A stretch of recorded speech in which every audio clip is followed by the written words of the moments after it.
quiero compartir esto con usted. Y vamos a ver varios pasajes. Ahorita vamos a ir a Génesis capítulo 2, pero vamos a ver varios pasajes. Y lo primero que quiero decirle acerca de esto, de este mensaje de hoy, y estamos por hacer algo nuevo, algo distinto. Tenemos este nuevo lanzamiento de logo, nuevo lanzamiento de el tercer turno. Hoy en día, si usted ve, los pastores también no están presentes, porque cada iglesia filial de Casa de Mi Gloria también está lanzando hoy 2 iglesias un turno dominical y 2 iglesias su segundo turno ahora en la mañana. Entonces, en cada filial está sucediendo un crecimiento maravilloso, igual que aquí en la central. Y entonces, en preparación de todo esto y hacia donde vamos y hacia lo que Dios tiene para nosotros, que es el mensaje del Señor en esta mañana, es que Dios me necesita a mí y Dios lo necesita a usted. Dios te necesita. Y lo primero que quiero demostrarle en cuanto a esto, para comprobarle que Dios le necesita, número 1, y espero que esté tomando notas, número 1, Dios no necesita nada. Ahí está. Dios no necesita nada. Dios es Dios. Ahora, cuando hablamos de que Dios te necesita teológicamente, doctrinalmente, esto suena como algo medio raro, porque Dios no necesita nada. Dios no necesita nada para ser Dios. Dios es autoexistente, autosuficiente y autosostenible. Él no necesita nada que lo sostenga. Él no necesita nada para hacerlo existir. Él no necesita nada para ser suficiente. Él es autoexistente, autosuficiente y autosostenible. Dios no necesita nada. Dios no necesita nada para existir y Dios no necesita nada para ser Dios. Entonces, cuando yo le digo a usted, Dios te necesita, no es porque Él está necesitado. Él es Dios. Él tiene todo poder, toda autoridad. Él es completamente y totalmente absoluto en su existencia, en el existir, en su autoridad, en su suficiencia. Él es autosostenible, autosuficiente y autoexistente. Entonces, Dios siempre fue Dios y siempre será Dios. Dios nunca tuvo un primer día. Dios nunca necesitó a nadie que dijera que Él era Dios o que Él es Dios. Nunca necesitó. Dios no tuvo que crear algo para demostrar que es Dios. No tuvo que crear el universo para comprobar que Él es Dios. No tuvo que tener a su creación, adorarle para demostrar que Él es Dios. Dios siempre fue Dios y siempre será Dios. Dios siempre tuvo poder y autoridad absoluta y Dios siempre tendrá poder y autoridad absoluta. Entonces, el primer punto en este asunto de que Dios le necesita a usted es que Dios no necesita nada. Estamos claros, ¿verdad? Estamos claros. Dios no necesita nada. Número 2, Dios decidió necesitarle. Dios decidió necesitarle. Y aquí ya algunos de ustedes, y wow, ¿y eso? Vamos a entrar en algunos asuntos un poquito doctrinales, pero son tan básicos para la vida cotidiana de cada uno de nosotros. Es decir, Dios decidió necesitarme a mí. Dios optó, Dios decidió por necesitarle a usted, porque Él no necesita nada. Ese fue el primer punto que vimos. Dios no necesita nada, pero Dios decidió, Dios optó, Dios escogió necesitarme a mí y necesitarle a usted para existir, no para existir como Dios, sino para coexistir con nosotros en su plan y su propósito para el mundo. Entonces Dios ha tomado la decisión de unirse con nosotros, o unirnos a nosotros a Él. No porque nos necesita, pero porque Él tomó la decisión de hacerlo de esa forma. Entonces Dios decidió crearte a ti y a mí, como decidió crear a Adán y Eva, para tener un compañerismo con ellos, para tener un amigo en ellos y para un día tener una esposa en ellos. Y lo mismo nosotros. Dios nos creó no porque Dios nos necesita, porque Él no necesita nada, pero nos creó y decidió necesitarnos al hacernos su amigo, al hacernos su compañero, y un día vamos a ser la esposa de Jesucristo. Usted necesita a la gente que ama, y Dios decidió amarnos. Dios decidió amarnos, unirse a nosotros. Dios decidió amarnos y decidió necesitarnos. No tenía que hacerlo, pero Él decidió hacerlo. Y le voy a dar algunos pasajes para demostrarle eso. Vaya conmigo a Génesis capítulo 2. Se lo voy a demostrar. Le voy a demostrar cómo Dios no necesitaba nada, no necesita nada, pero Él decidió, optó por necesitarnos. Mire lo que dice en Génesis capítulo 2, versículo 19. ¿Lo tiene? Génesis 2, 19 dice: Jehová Dios formó pues de la tierra toda bestia del campo y toda ave de los cielos, y las trajo a Adán para que viese cómo las había de llamar. Y todo lo que Adán llamó a los animales vivientes, ese es su nombre. Mire lo que está diciendo Dios, y conocemos esto doctrinalmente, bíblicamente. Dios no hizo al hombre porque necesitaba a alguien que lo adorara. Él tenía los ángeles del cielo, Él tenía todo lo demás que había creado antes de crear el universo, antes de decir hagamos al hombre en nuestra imagen y semejanza. Pero Dios quería una amistad, una relación, una comunión íntima con el hombre. Dios anhelaba eso, deseaba eso. Entonces hizo a Adán y le dio a Adán, oiga, le dio potestad sobre la tierra. Le dio potestad sobre la tierra.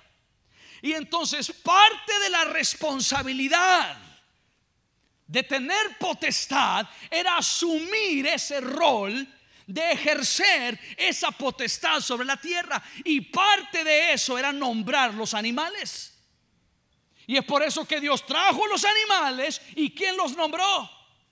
Adán. Era su responsabilidad. ¿Los podría nombrar Dios? Claro que sí.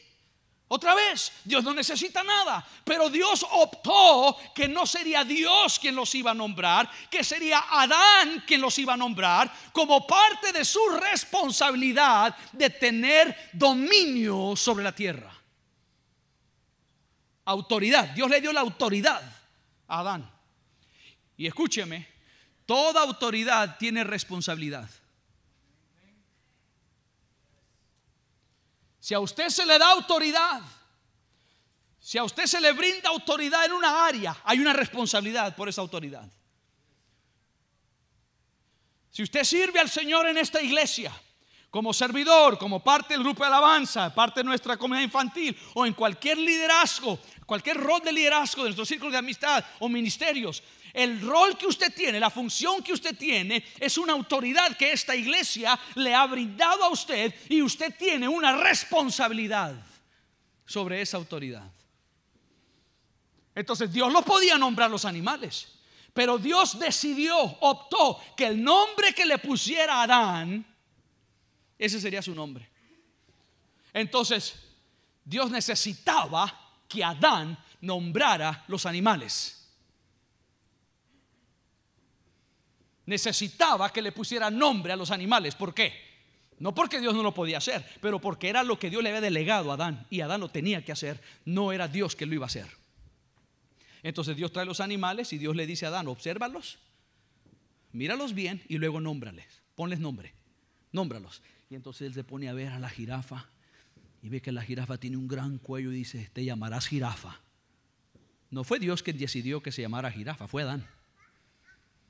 Adán le podía llamar grillo a la jirafa, y hoy conociéramos a la jirafa como grillo y al grillo como jirafa. Mira la jirafa que va ahí, maten la jirafa, maten la jirafa. Quien decidió ese nombre fue Adán, porque a él Dios le dio esa potestad. Entonces Dios necesitaba que Adán asumiera el rol y que él nombrara a los animales. Dios pudiera haberle dicho: mira, ven, Adán, ven para acá, mira, quiero enseñarte algo. Mira, aquel animalote que ves allá se llama elefante, y así le vas a llamar, no trompudo, es elefante. Y ves aquel animal, aquel es tigre, porque tiene rayas. Ah, ves aquella, es cebra, aunque tenga rayas se llama cebra, no tigresa. Dios pudiera haberle dicho eso a Adán. Dios no lo hizo así. Él decidió no hacerlo así. Y si Adán no nombrara a los animales, no tendría nombre. Hoy le llamáramos el animal alto, grande, con orejones y trompudo, en vez de elefante. Entonces Dios necesitaba a Adán. ¿Ya ve lo que estoy diciendo? Dios necesitaba a Adán. No porque Dios no lo podía hacer, no porque él tenía poder para hacerlo, pero necesitaba que Adán nombrara a los animales. Le voy a dar otro segundo ejemplo. Vaya conmigo a Marcos capítulo 6. Marcos capítulo 6. Mire lo que dice las Sagradas Escrituras en Marcos 6.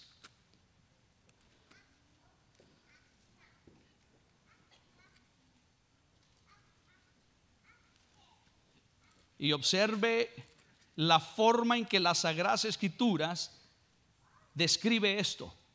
Marcos capítulo 6, versículo 5.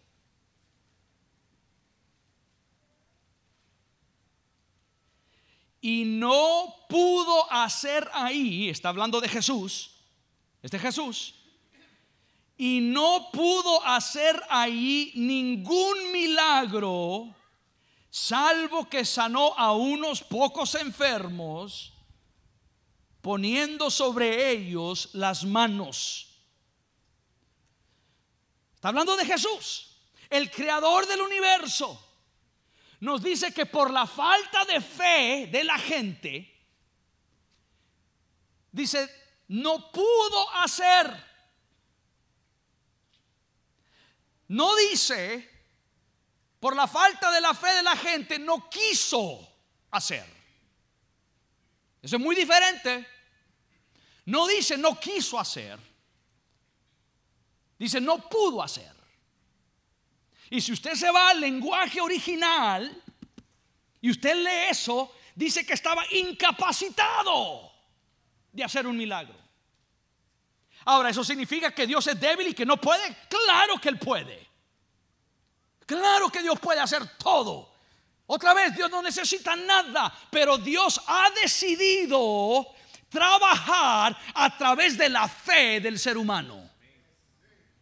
Y es por eso que sin fe es imposible agradar a Dios. No es que Dios no tiene poder y autoridad para hacer esto. No es que Él no podía sanarlos inmediatamente, si Él tiene todo el poder. Pero Dios ha establecido una regla, una norma universal, eterna, y un principio espiritual que Dios trabajará a través de la fe. Entonces, donde no hay fe, Dios no trabajará.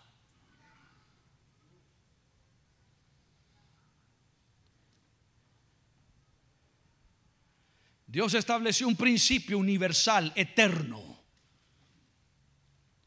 que Él no se moverá hasta que nosotros no nos movamos.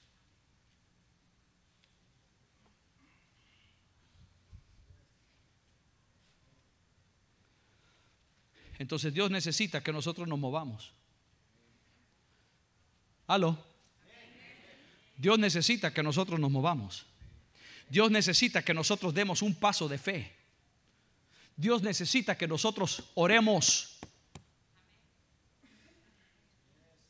No porque Dios necesita algo, pero porque así lo determinó. Así Él decidió hacerlo.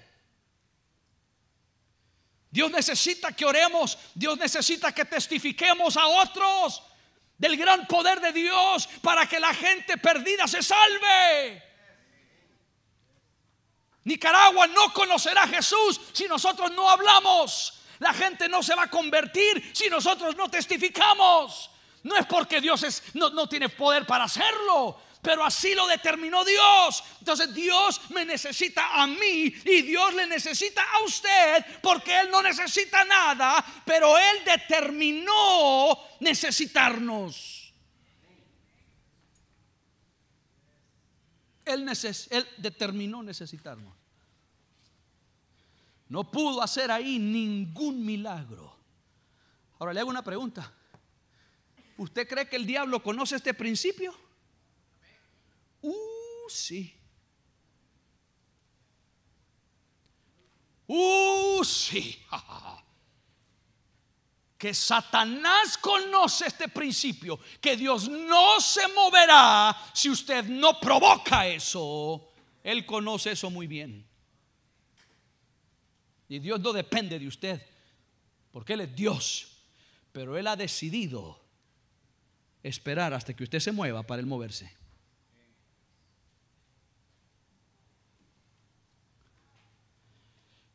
Y le voy a dar un tercer ejemplo que le comprueba lo que le acabo de decir.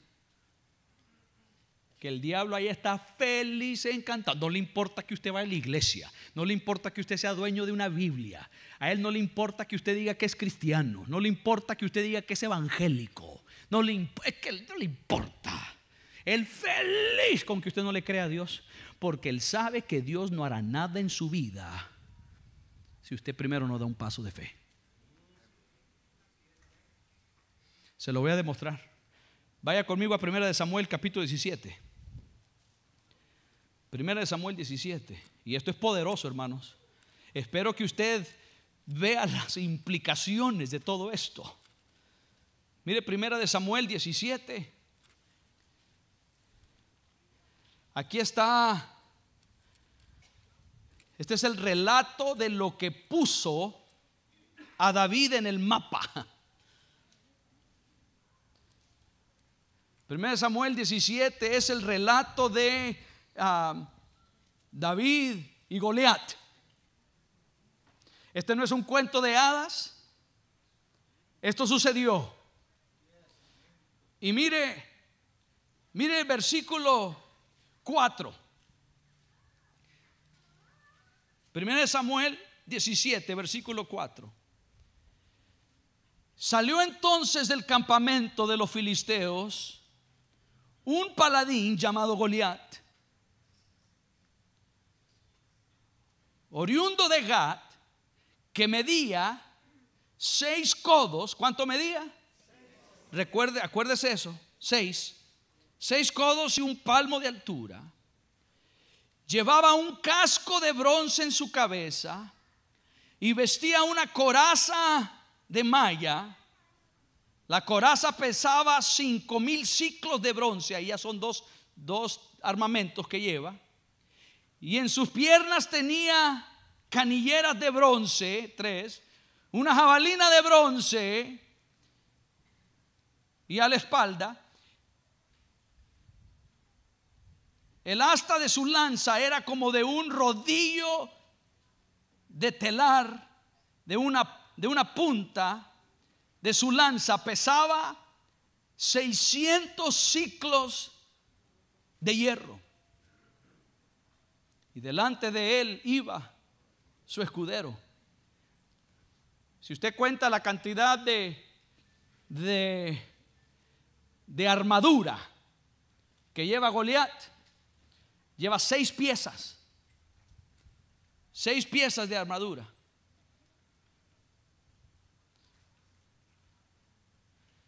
La lanza pesaba 600 ciclos, 6 piezas, y medía 6 codos. 6, 6, 6.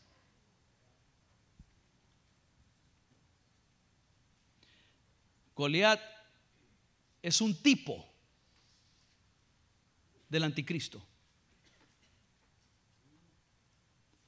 Es un tipo del anticristo porque estaba desafiando al pueblo de Dios. Estaba en contra del pueblo, no estaba en contra de una persona, no estaba en contra de un individuo.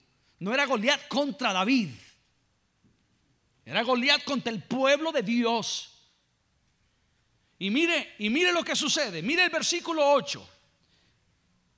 Y Goliat se paró y dio voces a los escuadrones de Israel diciendo: ¿para qué os habéis puesto en orden de batalla? ¿No soy yo el filisteo y vosotros los siervos de Saúl? Escoged entre vosotros un hombre. Le dije que Dios necesitaba un hombre, una mujer que diera un paso de fe, que orara, que buscara a Dios, que le creyera a Dios para que Dios actuara. Escoge un hombre, dice, que venga contra mí, versículo 9. Y escuche esto: si él puede pelear contra mí y me vence, nosotros seremos vuestros siervos. Y si yo puedo más que él y lo venzo, vosotros seréis nuestros siervos y nos serviréis. Acuérdese de eso. Él está diciendo: mándenme un hombre, mándenme a alguien, escojan a alguien ustedes. Si él me vence, yo seré esclavo de él, pero si yo le venzo, será mi esclavo y todo el pueblo será mi esclavo. Versículo 10. Yo he desafiado, añadió el filisteo, al campamento de Israel. Dame un hombre, aquí lo vuelve a repetir, dame un hombre que pelee conmigo. Y al escuchar Saúl y todo el pueblo estas palabras del filisteo, se turbaron y tuvieron mucho valor.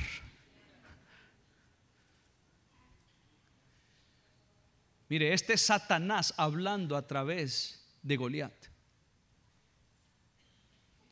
Goliat no es Satanás, él es un filisteo, pero el enemigo está hablando a través de él. Viene contra el pueblo de Dios y quiere esclavizar al pueblo de Dios. Suena como hoy en día, ¿verdad, Satanás?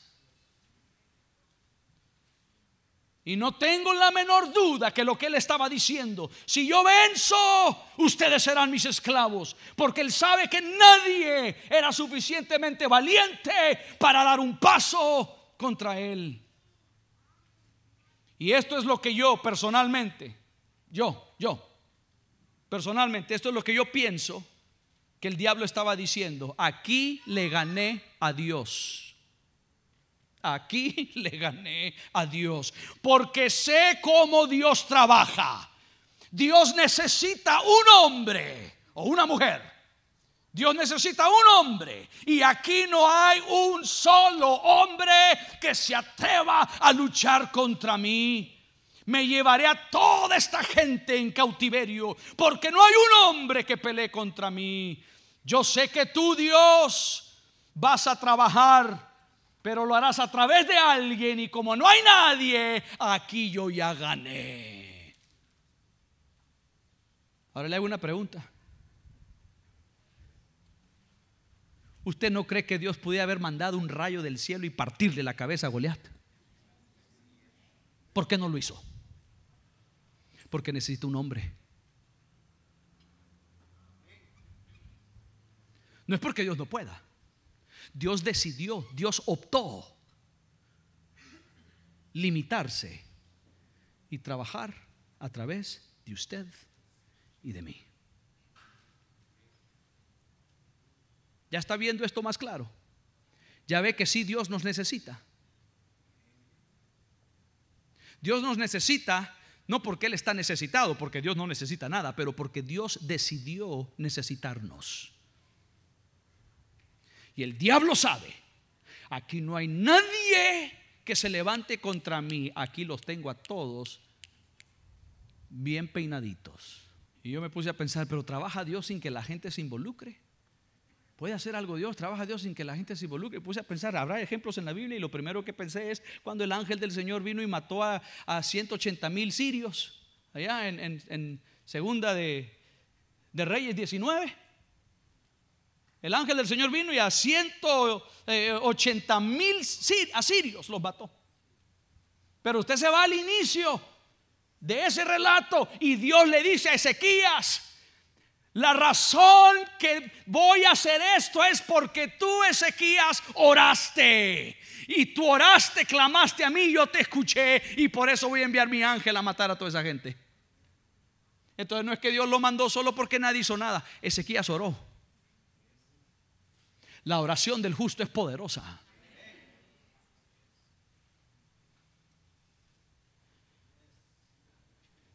Y esto es tan maravilloso porque Goliat sabía, y el diablo sabía, que como no había ningún hombre valiente para pelear contra él, el pueblo era derrotado. Pero qué maravilloso es esto, que Dios sabe el futuro. El diablo no sabe el futuro, Dios sí sabe el futuro. Y Dios dice: ¿quieres un hombre? Pues te traigo un chavalo de 17 años. Ni siquiera es un hombre, es un cipote de 17 años, que ya, como yo sé el futuro, yo sé que lo iba a traer aquí, y ya lo probé con el león, ya lo probé con el oso, y ahora viene este chavalo, y este chavalo sí se va a enfrentar contigo. Y tenemos el relato de David y Goliat. Dios fue el que necesitaba a un hombre, o a un chavalo en este caso, que lanzara la piedra. Mientras no se lanzaba la piedra, Dios no iba a pedir un rayo del cielo que cayera. Necesitaba a un hombre que lanzara la piedra, y Dios iba a guiar la piedra y clavarla en la frente de Goliat.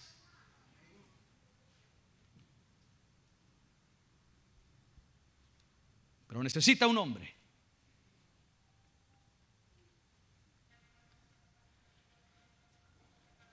Dios necesita al hombre para salvar al hombre.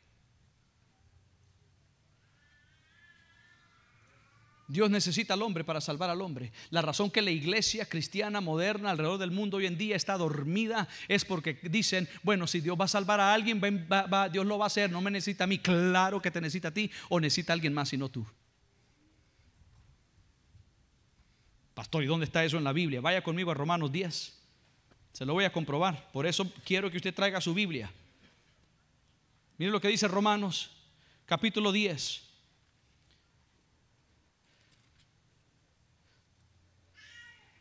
Versículo 13. Romanos 10:13. ¿Lo tiene? Le doy chance. Llegue ahí. Mire lo que dice Romanos 10:13. Porque todo aquel que invocar el nombre del Señor será salvo.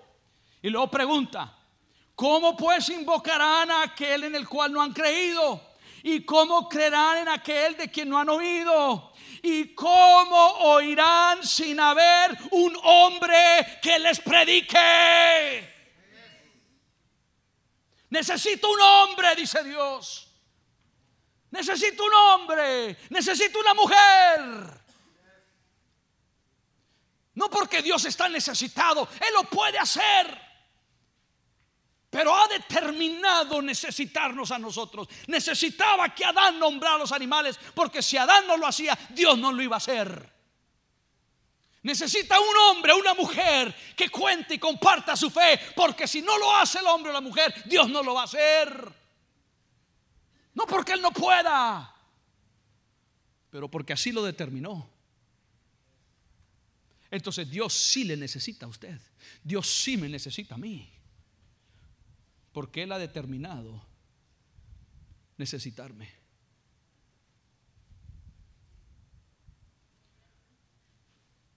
Ahora le hago una pregunta, y este es el tercer punto. Primero, Dios no necesita nada. Número 2, Dios decidió necesitarme. Dios decidió necesitarle a usted. Y número 3, es una pregunta: ¿ha usted decidido necesitar a Dios? ¿Ha decidido usted necesitar a Dios? Ahora, no solo para su salvación, no estoy hablando de eso, no estoy hablando de la redención, no estoy hablando de la salvación. ¿Ha decidido usted necesitar a Dios en su vida cotidiana?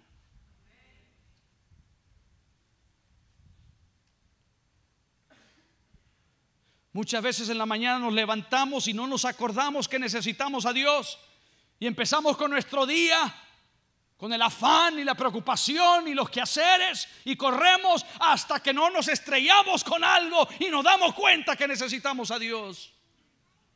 A eso no me refiero. Me refiero a usted conscientemente cada mañana se levanta y dice: Señor, te necesito. Te necesito en camino al trabajo. Te necesito que me guíes en las decisiones que voy a tomar hoy. Te necesito. ¿Necesita usted a Dios en su vida cotidiana? Mire, escúcheme. Usted tendrá que hacer su parte. Si usted quiere ver a Dios moverse en su vida, usted tendrá que hacer su parte y deje que Dios haga la de él.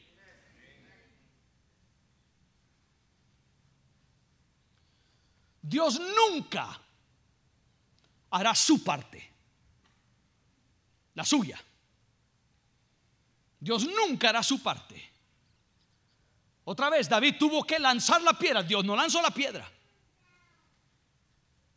Dios necesitaba que alguien lanzara la piedra. Si alguien lanza la piedra, yo la voy a guiar. Y yo le voy a dar la velocidad que esa piedra necesita para clavarse en el cráneo de ese gigante. Pero alguien tiene que recoger la piedra, alguien tiene que darle vuelta a la onda, y alguien tiene que lanzar esa piedra. Dios abrió el mar rojo, pero no lo hizo hasta que Moisés no levantó la vara. Usted levante la vara y Dios abrirá el mar. Pero si usted no levanta la vara, se quedará el mar cerrado. Ay, yo creo en Dios que hará milagros. Dios hará milagros. Levanta la vara y dice: Dios, tú harás milagros, haz milagros. Abre el mar, abre el mar. Levanta la vara. Señor, abre el mar, abre el mar. Levanta la vara, abre el mar, Señor, abre el mar. Y el mar nunca se va a abrir. Levante la vara. Usted haga su parte. Usted haga su parte. Y escúcheme, su parte nunca es lo sobrenatural. Su parte nunca es lo sobrenatural. Esa es la parte de Dios. Dios hará lo sobrenatural. Usted haga lo humanamente posible.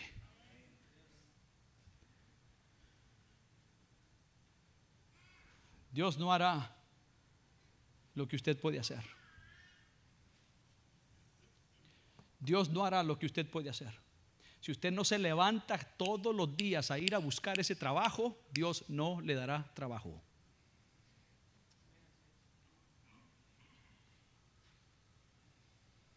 Le dije que si usted no tuviese esa calcomanía, le dije, y póngale en su vehículo. ¿Y qué si no tengo vehículo? Entonces ya tiene la calcomanía, ahora pídele al Señor su vehículo. Y algunos se rieron como que incrédulamente. ¿Cuándo? Por eso no tiene su vehículo.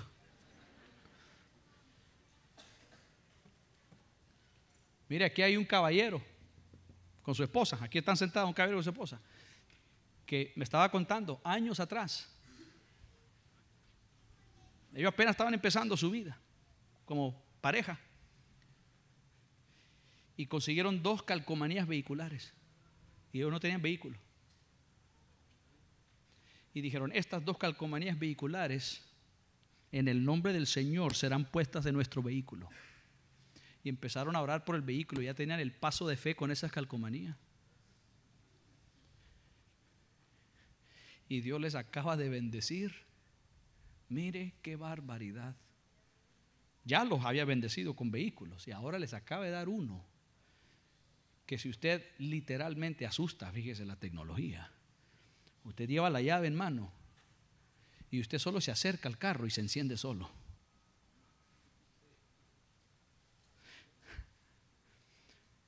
Parece como que está vivo el carro. Sabe cuando su dueño viene, se enciende solo el carro. Y luego me dice, y no solo eso, pastor, dice, ¿sabes qué? Yo no sabía, yo voy conduciendo, llego al semáforo, me detengo y se apaga el carro. ¿Y qué le pasó? Se fregó, ¿qué le pasó? Y estoy revisando y el motor se me murió, ¿qué pasó? Y está la luz verde, y ¿qué hago? ¿Qué hago? Y apachurro el gas, el combustible, y se enciende y ahí va. Cada vez que me detengo se apaga para ahorrarme combustible. Fíjese, me está cuidando el carro. ¿Cómo empezó eso? Hace años atrás con una calcomanía.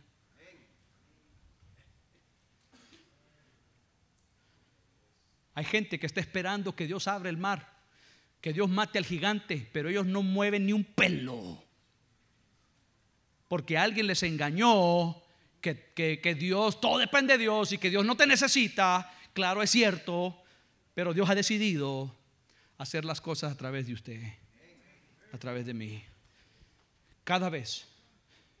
Alguien me preguntaba en estos días, ¿cuál es el éxito de Casa de Mi Gloria? ¿Por qué es que tan rápidamente ya se van a tercer turno? ¿Por qué es que van a abrir la sexta Casa de Mi Gloria? Y todo lo que está pasando, qué bárbaro. ¿Por qué? ¿Por qué el gran éxito de Casa de Mi Gloria? Y yo le dije, todo lo que ha pasado en Casa de Mi Gloria es porque cuando Dios se mueve, Casa de Mi Gloria se mueve. Dios se mueve, Casa de Mi Gloria se mueve. Se mueve Dios, se mueve Casa de Mi Gloria. Se mueve Dios, se mueve Casa de Mi Gloria. Cada vez que Él se mueve, nosotros nos movemos. Y cada vez que Él se mueve, nos volvemos a mover. Por eso hay tantos cambios aquí. Si no le gusta lo que está pasando, solo espérese un tiempito y va a cambiar. Tantos cambios por el crecimiento, por lo que Dios está haciendo, por las puertas que Dios está abriendo. Y es porque Dios se mueve, nos movemos. Dios se mueve, nos movemos.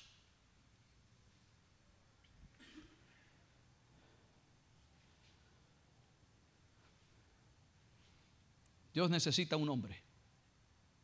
Estamos lanzando el tercer turno. Y yo le he dicho, necesitamos sugieres, necesitamos servidores, necesitamos grupo de alabanza, necesitamos maestros en la comunidad infantil, necesitamos líderes en los círculos de amistad, necesitamos gente que se bautice, necesitamos gente que vaya a mis primeros pasos, a la escuela de líderes, necesitamos gente que abra círculos, necesitamos gente que sirva en los diferentes ministerios. ¿Por qué? Porque Dios no lo hará hasta que nosotros no lo hagamos. Así lo determinó Dios. Así lo determinó Dios. Mire, con esto termino. Yo no sé si usted ha pensado en lo que pasó allá en el jardín del Edén con Adán y Eva. Mire, ellos solo comieron del fruto del árbol y fueron expulsados del jardín. Solo comieron un pedazo del fruto y fueron expulsados. Es como tan drástico el castigo. Si no fue que no fue cuestión que se comieron todo el árbol.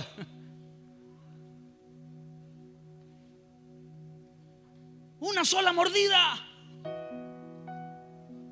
y fueron expulsados de ahí. Y es más, además de ser expulsados de ahí, ahora toda la raza humana,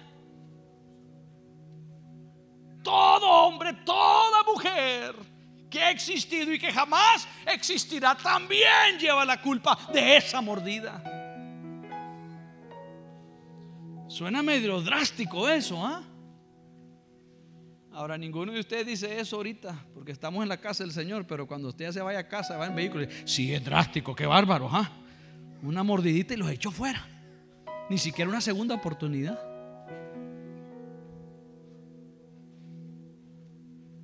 Pero ¿sabe?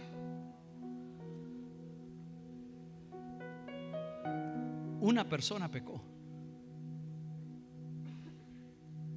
Y por el pecado de una persona todos pecamos. Y como una persona pecó, se necesitaba que una persona redimiera lo perdido. Y escúcheme, mire, preste atención. Y el diablo sabe eso. Y el hombre pecó. Y el diablo dijo: aquí le gané a Dios otra vez. Porque de aquí en adelante todo ser humano será pecador. Y no hay nadie que pueda redimir al hombre. Otra vez me eché a Dios a la bolsa.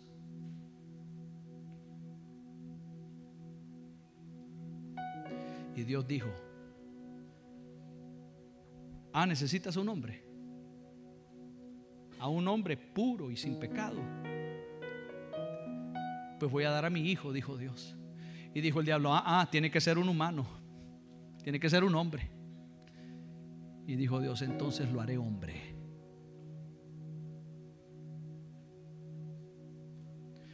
Porque se necesita un hombre. Si Dios no necesitara un hombre, hubiera salvado al mundo sin enviar a Jesús. Lo hubiera hecho desde el cielo. Y no lo hizo desde el cielo. Porque Dios necesita un hombre.